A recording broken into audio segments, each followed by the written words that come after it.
Assalamualaikum warahmatullahi wabarakatuh. Halo, selamat pagi semuanya. Semoga kita selalu dalam keadaan sehat walafiat. Nah, kali ini kita akan membahas materi dari pendidikan agama Islam tentang judulnya adalah Islam masa modern 1800 sampai sekarang. Nah, Islam pada periode ini dikenal dengan era kebangkitan umat Islam. Kebangkitan umat Islam ini disebabkan karena pada saat itu Islam sudah sangat tertinggal jauh dengan Eropa. Nah, hingga akhirnya muncullah suatu kesadaran umat Islam saat itu untuk bangkit dari terbelenggunya pemikiran atau kejemutan berpikir pada saat itu.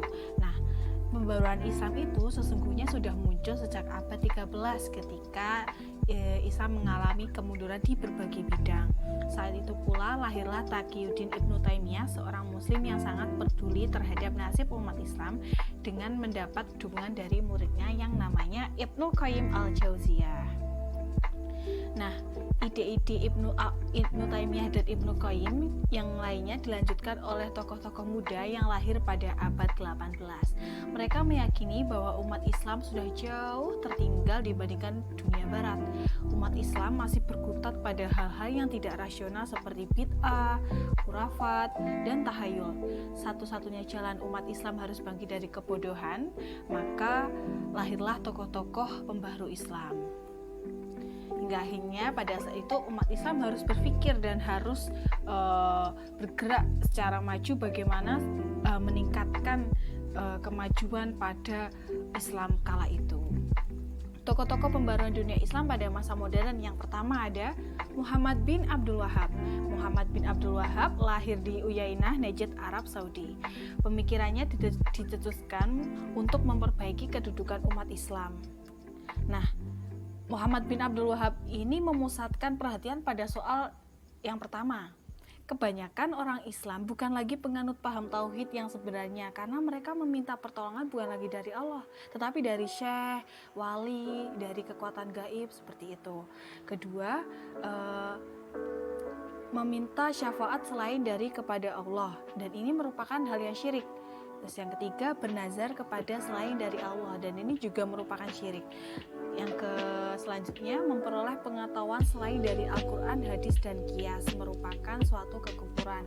Lalu, tidak percaya kepada qada dan qadar juga merupakan suatu kekufuran.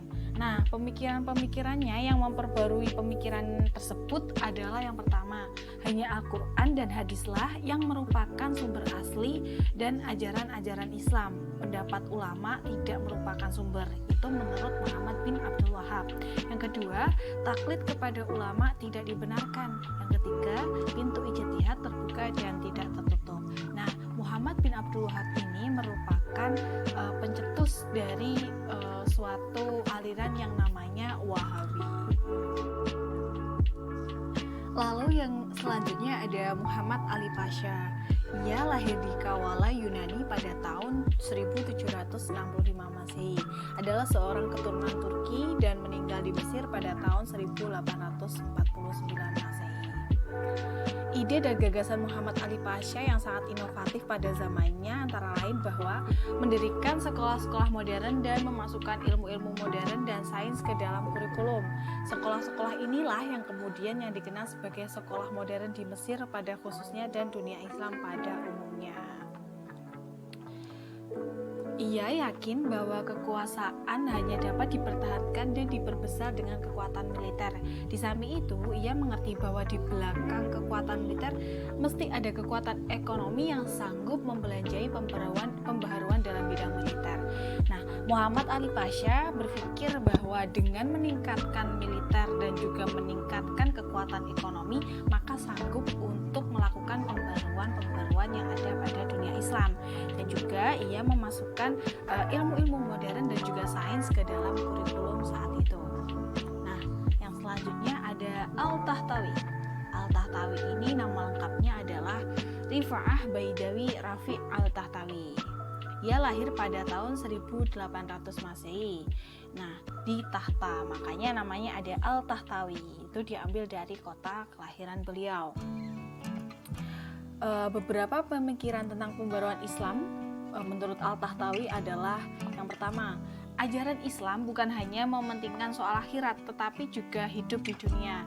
Jadi umat Islam itu harus memperhatikan kehidupan dunia juga. Nah, yang kedua, kekuasaan raja yang absolut harus dibatasi oleh syariat. Jadi raja harus bermusyawarah dengan ulama dan kaum intelektual.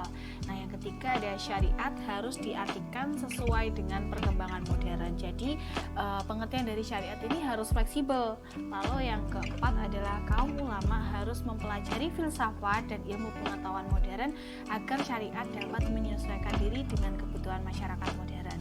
Nah, yang keempat, pendidikan itu harus bersifat universal. Misalnya, wanita juga harus memperoleh pendidikan yang sama dengan kaum pria. Istri harus menjadi teman dalam kehidupan intelektual dan sosial. Jadi di sini sudah ada kesamaan antara peran antara laki-laki dan perempuan saat itu. Yang selanjutnya, umat Islam harus dinamis dan meninggalkan sifat statis, yakni umat Islam harus senantiasa berpikir, jadi untuk meninggalkan kejumutan atau stagnasi berpikir yang ada setelah masa Abbasiyah runtuh gitu ya. Nah, yang selanjutnya ada Jamaluddin Al-Afghani. Dari namanya saja kita ketahui ya, Jamaluddin Al-Afghani ini pasti lahir di Afghanistan. Ya, lahir pada tahun 1839 Masehi. Al-Afghani ini dia merupakan beberapa pembaruannya dalam Islam adalah sebagai berikut. Yang pertama, kemunduran umat Islam tidak disebabkan karena Islam tidak sesuai dengan perkembangan zaman dan perubahan kondisi, tapi kemunduran itu disebabkan oleh berbagai faktor. Nah, salah satu faktornya itu ada pada diri individu Islam itu sendiri. Yang kedua ada untuk mengembalikan kejayaan pada masa lalu dan sekaligus menghadapi dunia modern, umat Islam harus kembali pada ajaran Islam yang murni, dan Islam harus dipahami dengan akal serta kebebasan. Jadi Islam itu tidak hanya berpaku pada Al-Quran dan hadis saja, tapi harus ada ijtihad ataupun menggunakan akal dalam menafsirkan Al-Quran dan hadis itu. Nah, yang ketiga, corak pemerintahan autokrasi dan absolut harus diganti dengan pemerintahan yang demokratis. Jadi, kepala negara harus bermusyawarah dengan pemuka masyarakat yang berpengalaman. Yang selanjutnya adalah tidak ada pemisahan antara agama dan politik. Jadi, pan-islamisme atau rasa solidaritas antar umat Islam itu harus dihidupkan kembali. Yang selanjutnya ada Muhammad Abduh. Nah, Muhammad Abduh itu dilahirkan di Mesir pada tahun 1849 Masehi. Jadi Muhammad Abduh itu belajarnya di Al-Azhar Mesir. Nah, jadi sewaktu masih belajar di Al-Azhar, Jamaluddin Al-Afghani itu datang ke Mesir dalam perjalanannya ke Istanbul. Di sinilah Muhammad Abduh untuk pertama kalinya bertemu dengan Jamaluddin Al-Afghani. Nah, dalam pertemuannya itu Jamaluddin Al-Afghani itu mengajukan pertanyaan mengenai arti beberapa ayat Al-Quran, kemudian dia disuruh menafsirkannya. Jadi perjalanan ini itu akan memberikan kesan kepada Muhammad Abduh terhadap Jamaluddin Al-Afghani.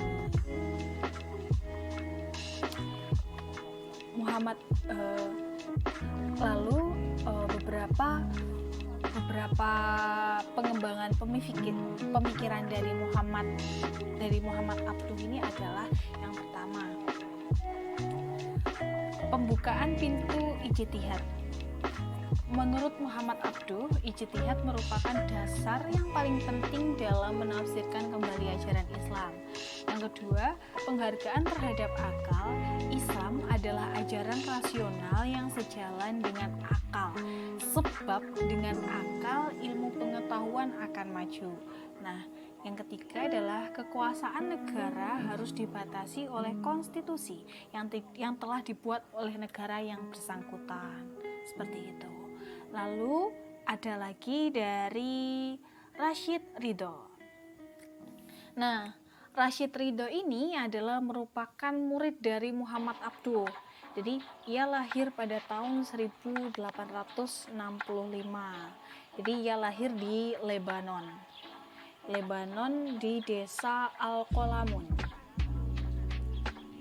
Dia di sana belajar menulis, berhitung, membaca Al-Quran, seperti itu. Nah, beberapa pemikiran dari Rashid Ridho itu adalah yang pertama, sikap aktif dan dinamis di kalangan umat Islam itu harus ditimbulkan. Terus yang kedua, umat Islam harus meninggalkan sikap dan pemikiran kaum Jabariyah. Yang ketiga, akal dapat dipergunakan untuk menafsirkan ayat dan hadis tanpa meninggalkan prinsip umum. Nah, jadi di sini penafsiran ayat dan hadis itu tidak ditelan secara mentah-mentah, namun tetap masih menggunakan akal dalam menafsirkan ayat dan juga hadis. Lalu umat Islam menguasai sains dan teknologi jika ingin maju. Nah, penguasaan Islam dan juga penguasaan sains dan teknologi ini agar umat Islam itu tidak kalah jauh dengan peradaban bangsa Eropa kala itu. Lalu, kemunduran umat Islam disebabkan banyaknya unsur bid'ah dan khurafat yang masuk ke dalam ajaran Islam. Nah, yang selanjutnya adalah kebahagiaan dunia dan akhirat diperoleh melalui hukum yang diciptakan Allah Subhanahu wa taala. Lalu, perlu menghidupkan kembali sistem pemerintahan khalifah. Nah, lalu selanjutnya adalah khalifah adalah penguasa di seluruh dunia Islam yang mengurusi bidang agama dan politik. Nah, yang selanjutnya ada Sayyid Ahmad Khan. Nah, dari namanya ini sudah kita bisa identifikasi ya, kalau ada nama Khan itu pasti ada dari India. Nah, jadi ia itu lahir pada tahun 1857. Ia beberapa pembaruan Islam atau pemikiran dari Sayyid Ahmad Khan itu yang pertama ada kemunduran umat Islam itu disebabkan tidak mengikuti perkembangan zaman dengan cara menguasai dan sains teknologi. Jadi sebenarnya pemikiran beliau ini hampir sama dengan pemikiran dari Rashid Ridho, Muhammad Abduh, Jamaluddin Afghani dan tokoh-tokoh pembaru yang lainnya. Terus yang kedua, ia berpendirian bahwa manusia bebas berkehendak dan berbuat sesuai dengan sunatullah yang tidak berubah. Gabungan dari kemampuan akal, kebebasan manusia berkehendak dan berbuat, serta hukum alam inilah yang menjadi sumber kemajuan ilmu pengetahuan dan teknologi. Terus yang ketiga, sumber ajaran Islam hanyalah Al-Quran dan hadis. Terus yang keempat, ia menentang taklid dan perlu adanya ijtihad. Yang selanjutnya adalah ia berpendapat satu-satunya untuk mengubah pola pikir umat Islam dari keterbelakangan adalah pendidikan. Jadi pendidikan bagi Sayyid Ahmad Khan adalah merupakan suatu amunisi yang kuat dalam menciptakan perubahan zaman dan meningkatkan kemajuan dan pembaruan dunia Islam pada saat itu agar tidak tertinggal dari Eropa dan untuk menghentikan kejumutan berpikir. Jadi karena pada saat 1800 sebelum 1800 itu umat Islam banyak sekali yang percaya tahayul seperti itu, maka hal-hal tersebut itu harus dihentikan dengan pendidikan yang mempelajari sains dan teknologi. Nah, yang selanjutnya ada Muhammad Iqbal. Muhammad Iqbal ini berasal dari Punjabi ya. Ia lahir di Sialkot pada tahun 1867 Masehi. Jadi ia memperoleh gelar kesarjanaan yaitu MA dan berkenalan dengan Thomas Arnold, seorang orientalis yang menurut keterangan mendorong Iqbal untuk melanjutkan studinya itu di Inggris. Jadi Muhammad Iqbal itu sudah pada saat itu berkuliah di Inggris pada saat itu. Pada saat itu tahun 1905 Muhammad Iqbal itu masuk ke Universitas Cambridge untuk mempelajari filsafat. kemudian 2 tahun kemudian dia pindah ke Jerman, dan disinilah ia memperoleh gelar philosophical doctor dalam tasawuf. Jadi tesis doktoralnya itu diajukan dengan judul The Development of Metaphysics in Persia. Jadi perkembangan metafisika di Persia. Jadi beberapa pemikiran pembaruan dari Muhammad Iqbal adalah pemikirannya mengenai kemunduran dan kemajuan umat Islam. Itu yang pertama, ijtihad mempunyai kedudukan penting dalam pembaruan Islam dan pintu ijtihad tetap terbuka. Yang kedua, umat Islam perlu mengembangkan sikap dinamisme. Nah, jadi ini tadi pemikirannya hampir sama dengan pemikiran tokoh-tokoh sebelumnya ya. Jadi umat Islam itu harus dinamis. Dalam syiarnya, ia mendorong umat Islam untuk bergerak dan jangan tinggal diam. Jadi kalau Muhammad Abduh itu pemikirannya itu lebih kepada syiar, lebih kepada menciptakan puisi-puisi. Terus yang ketiga, kemunduran umat Islam disebabkan oleh kebukuan dan kejumutan dalam berpikir. Yang selanjutnya, hukum Islam tidak bersifat statis, tetapi bisa berkembang sesuai dengan perkembangan zaman. Nah, jadi yang saya katakan bahwa hukum Islam itu sebenarnya fleksibel, jadi ia itu tidak kaku. Yang selanjutnya, umat Islam harus menguasai sains dan teknologi yang dimiliki Barat agar tidak tertinggal dengan kemajuan bangsa Barat atau bangsa Eropa saat itu. Yang selanjutnya adalah perhatian umat Islam terhadap zuhud menyebabkan kurangnya perhatian terhadap masalah-masalah keduniaan dan sosial kemasyarakatan. Karena pada saat itu orang-orang terlalu berpikir secara statis, akhirnya itu mereka itu selalu pada pemikiran yang zuhud. Nah, pemikiran zuhud ini akhirnya menimbulkan kejumutan berpikir dan tidak berkembangnya dunia Islam pada saat itu. Jadi mereka itu hanya memikirkan berpacu pada Al-Quran dan hadis saja tanpa menggunakan akal. Jadi